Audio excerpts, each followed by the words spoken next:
স্বামী স্ত্রী দুজনে মিলে তাহাজ্জুদের নামাজ জামাতে পড়তে পারবো কিনা, আর আমি সূরা কেরাত ভালো পারি না, এক্ষেত্রে বউয়ের ইমামতিতে নামাজ পড়া যাবে কিনা। উত্তর হলো, তাহাজ্জুদের নামাজ বা যে কোনো নফল নামাজ সাধারণত এবং সচরাচর একা একা পড়াই উত্তম, যদিও রমাদান মাসে তারাবি জামাতের সাথে পড়াটাই হলো সুন্নাহ।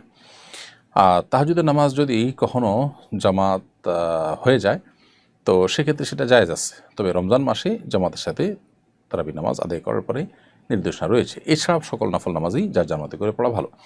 এরপরও যদি কেউ জামাত করেন, একাধিক ব্যক্তি এক জায়গায় আদায় করছেন সালাত, সেক্ষেত্রে জামাত তারা করছেন, সেটি নাজায়েজ হবে না মৌলিকভাবে। ডাকাডাকি করে আলাদা করে ফরজ নামাজের মতো গুরুত্ব আরোপ করে না করে বরং আপনার উপস্থিত ব্যক্তিরা জামাত নামাজ পড়লেন, সেটি মৌলিকভাবে নাজায়েজ নয়, বিশেষ করে তাহাজ্জুদ। তো এক্ষেত্রে এটা জায়েজ আছে এবং স্বামী স্ত্রী জামাত করতে পারেন। যদি স্বামী স্ত্রী জামাত করেন তাহলে সেক্ষেত্রে স্বামীকেই ইমামতি করতে হবে, কারণ স্ত্রী তিনি ইমামতি করতে পারেন না, তিনি মুক্তাদি হয়ে পেছনে তার অনুসরণ করবেন। আর যদি এমন হয় যে স্বামীর চাইতে স্ত্রীর কেরাত ভালো, তারপরেও কিন্তু স্বামীকে ইমামতি করে নামাজ পড়তে হবে।